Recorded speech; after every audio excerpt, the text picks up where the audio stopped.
આપણે ઘણા બધા વ્યક્તિ પાસેથી સાંભળીએ છીએ કે think positive when you are worried, પણ આપણે સિરિયસલી નથી લેતા પોતાની લાઈફસ્ટાઈલમાં.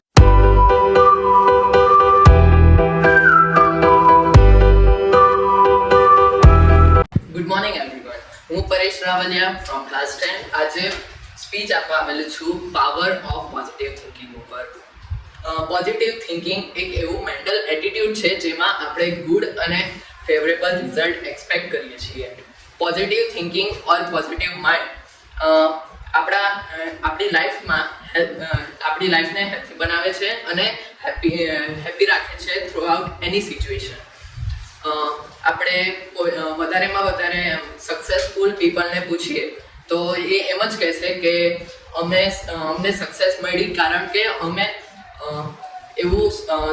અમે પોતાની લાઈફસ્ટાઈલમાં અને અમારી સરાઉન્ડિંગમાં પોઝિટિવ એટીટ્યુડ રાખેલો હતો. અને એવું બી કહે છે કે જે વ્યક્તિ જે પોતાની લાઈફમાં પોઝિટિવ એટીટ્યુડ રાખે છે એને વધારે સક્સેસ મળે છે કમ્પેર ટુ જે વ્યક્તિ પોતાની લાઈફમાં પોઝિટિવ એટીટ્યુડ નથી રાખતો. આપણે ઘણા બધા વ્યક્તિ પાસેથી સાંભળીએ છીએ કે think positive when you are worried, પણ આપણે સિરિયસલી નથી લેતા પોતાની લાઈફસ્ટાઈલમાં. તમે જોઈ જશે કે કેટલા લોકો એમ શાંતિથી બેસીને રિફ્લેક્ટ કરે પોઝિટિવ થિંકિંગ ઉપર અને એના મિનિંગ ઉપર. બહુ ઓછા જણા કરે, તો આપણે બી કરવું જોઈએ. પોઝિટિવ થિંકિંગના બહુ બધા બેનિફિટ છે. એમાંથી થોડાક છે કે એ રિડ્યુસ કરે આપણા સ્ટ્રેસને.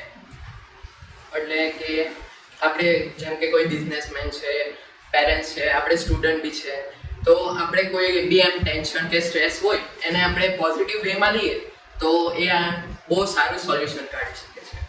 બીજું છે કે આપણી હેલ્થ સારી રહી છે. એટલે કે આપણે એમ સ્ટ્રેસ હોય તો આપણી હેલ્થ ખરાબ હોય, એટલે સ્ટ્રેસ નીકળી જાય તો આપણી હેલ્થ બી સારી રહે. અને એક બીજું બેનિફિટ બી છે કે આપણે આપણા કોન્ફિડન્સ લેવલને બૂસ્ટઅપ કરે છે, એટલે સ્ટ્રોંગ બનાવે છે આપણા કોન્ફિડન્સને. ને આપણે જોઈએ છે કે એમ કોઈ બી એમ પોઝિટિવ થિંકિંગવાળા વ્યક્તિ છે તો આપણે એની સાથે એમ રિલેશન સારા રાખીએ. એ તો આપણે બી પોઝિટિવ થિંકિંગ રાખીએ તો આપણા બી રિલેશન બધા સાથે સારા જ રહે છે. તો આપણે પોઝિટિવ થિંકિંગ આપણી લાઈફમાં કેવી રીતે લાવવું જોઈએ એનું એ કારણ છે. કેમ કે જો ફોર એક્ઝામ્પલ આપણે કોઈ સારી કોલેજમાં એડમિશન લેવું છે ને આપણે નહીં મળ્યું તો રડવાથી કંઈ નહીં થાય. એટલે પોઝિટિવ થિંકિંગ રાખવી પડે કે કેમ નહીં મળ્યું, અને પછી એવું કંઈ થાય તો આપણે એમાં સારું લાગે કે સારું થયું મેં એ કોલેજમાં એડમિશન નહીં લીધું.